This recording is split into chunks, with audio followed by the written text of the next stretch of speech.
গতকাল বাংলাদেশে রাজধানী ঢাকায় দিনের দুপুর 2টা বেলায়, আমরা বলি দিনে দুপুরে, ঠিক দিনে দুপুর বেলাতে 2:15টার সময় রাজধানী ঢাকায় শরীফ ওসমান হাদি নামে বাংলাদেশের এক তরুণ, এক উদ্যমী প্রাণোচ্ছর এক যুবক, যে উচ্চ কণ্ঠে জাতির মুক্তির কথা বলে, যে মুসলমানদের উপর অন্যায় এবং অবিচার বেইনসাফির বিরুদ্ধে কথা বলতো, তাকে দিনে দুপুরে গুলি করে হত্যা করার পায়তারা চালানো হয়েছে। এরকম ঘটনা একটার পর একটা ঘটতেছে, কিন্তু প্রতিকারের কোনো ব্যবস্থা নাই। একজনের পর একজন গুলি করে হত্যা করবে, টার্গেট করে কিলিং করবে, কিন্তু এই সমাজ, এই রাষ্ট্র, এই সরকার ব্যবস্থা এই সকল হত্যাকারীদের হাত থেকে দেশের সাধারণ মানুষের জানমালের নিরাপত্তা দেওয়ার কোনো ব্যবস্থাই করতে পারতেছে না। কারণ কি? কারণ একটাই, এই সমাজ ব্যবস্থা গুণে ধরা সমাজ ব্যবস্থা, এই রাষ্ট্র ব্যবস্থা গুণে ধরা রাষ্ট্র ব্যবস্থা, এই বিচার ব্যবস্থা গুণে ধরা বিচার ব্যবস্থা, এই শাসন ব্যবস্থা গুণে ধরা শাসন ব্যবস্থা, এই শাসন, এই বিচার, এই রাষ্ট্র ব্যবস্থা গুণে ধরা এই ব্যবস্থাকে ভেঙে চুরিয়ে চুরমার করে দাও। আল কোরআনের শাসন ব্যবস্থা চাও না।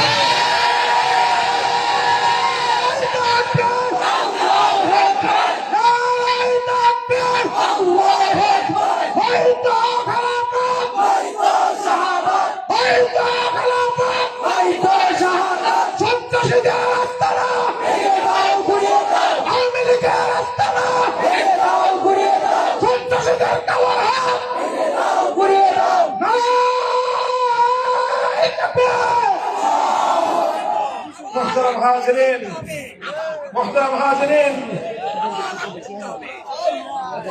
এই যে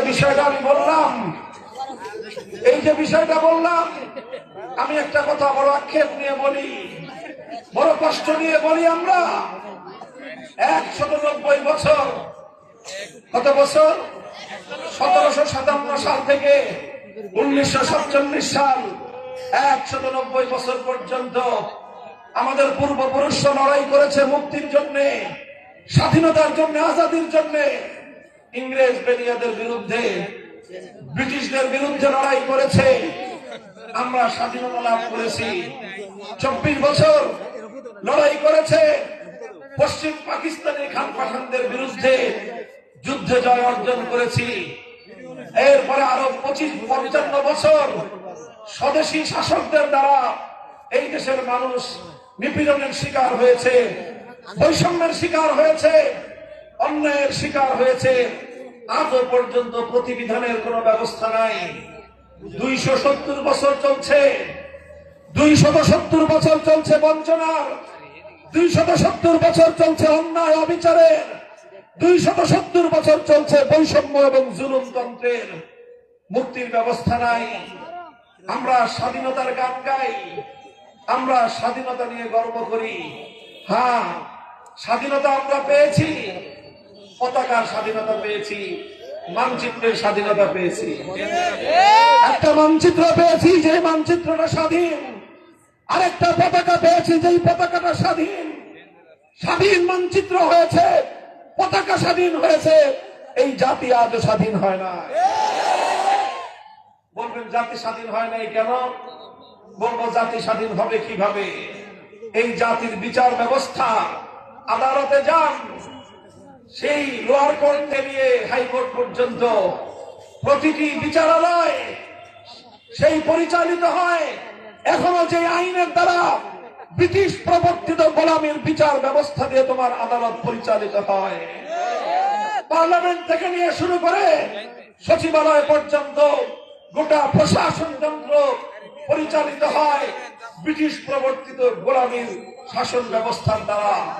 তোমার শিক্ষা ব্যবস্থা, স্কুল থেকে নিয়ে ইউনিভার্সিটি পর্যন্ত গোটা দেশের জাতীয় শিক্ষা ব্যবস্থা পরিচালিত হয় সেই ব্রিটিশ প্রবর্তিত শিক্ষা ব্যবস্থার আলোকে। অর্থ ব্যবস্থা পরিচালিত হয় পশ্চিমা ইহুদি খ্রিস্টানদের বানানো পুঁজিবাদী অর্থ ব্যবস্থার মাধ্যমে হে জাতি, যেই দেশের যে জাতির বিচার ব্যবস্থা পরিচালিত হয় গোলামীর আইনের দ্বারা, যে জাতির শাসন ব্যবস্থা পরিচালিত হয় গোলামীর শাসন ব্যবস্থার দ্বারা, যে জাতির শিক্ষা কার্যক্রম পরিচালিত হয় গোলামীর শিক্ষা ব্যবস্থার দ্বারা, যে জাতির অর্থনীতি পরিচালিত হয় গোলামী অর্থ ব্যবস্থা দ্বারা, সেই জাতি স্বাধীনতার দাবি করতে পারে কিন্তু প্রকৃত স্বাধীন হতে পারে না। এই জন্য আমরা জাতিকে সোচ্চার করতে চাই, সচেতন করতে চাই। এক পয়গাম গোটা বাংলার প্রতিটি প্রত্যন্ত অঞ্চলে আজ এই পয়গাম আমরা ছড়িয়ে দিতে এসেছি।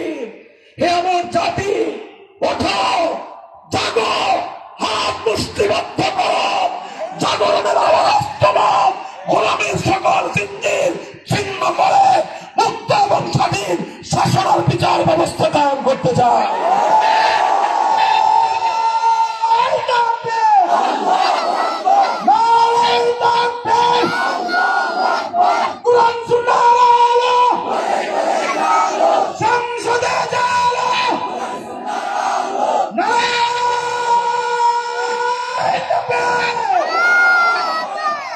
আমাদের দেশে মানুষ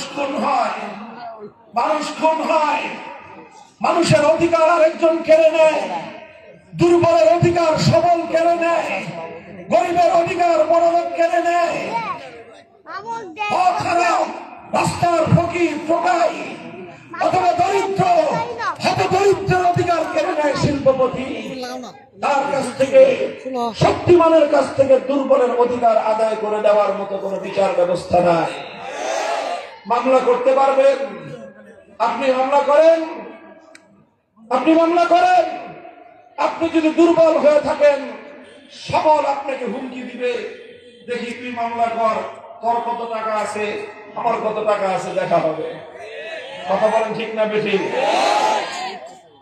এই মামলার এই বিচার ব্যবস্থা সম্পর্কে জনমানুষে প্রচলিত আছে একটা কথা, সেটা হলো যদি কোনো বাদী আক্রান্ত হয়ে অন্যের দ্বারা ক্ষতিগ্রস্ত হয়ে আদালতের দ্বারস্থ হয় তাহলে সেই মামলা নিষ্পত্তি হয়ে সেই মামলার রায় পাওয়ার জন্য একটা মানুষকে অপেক্ষা করতে হয় 3 পুরুষ পর্যন্ত। কয় পুরুষ? বাপে মামলা করে, ছেলে মামলা লড়ে, কপাল ভালো থাকলে নাতিরা আমলে গিয়ে মামলা রায় হবে। এই হলো মামলার বিচার ব্যবস্থা। আমরা দায়িত্ব নিয়ে বলছি, আল কোরআনের বিচার ব্যবস্থা কায়েম করো। 3 প্রজন্ম নয়, 3 সপ্তাহের মধ্যে দেশের প্রতিটি মামলা নিষ্পত্তি করা হবে। এগুলো গাল গল্প নয়, এগুলো শুধু গাল গল্প নয়, কাল্পনিক কাহিনী নয়, অনেক গল্পের কথা বলছি না। আজ একবিংশ শতাব্দীতে পৃথিবীতে এমন একটা রাষ্ট্র কায়েম আছে যেই রাষ্ট্রটা মোল্লা মৌলবীরা চালায়, দেওবন্দি ওলামায়ে কেরাম সেই রাষ্ট্রটা চালায়। সেই রাষ্ট্রের প্রধান বিচারপতি দেশের একজন শীর্ষ আলেম মোল্লা আব্দুল হাকিম হাক্কানী।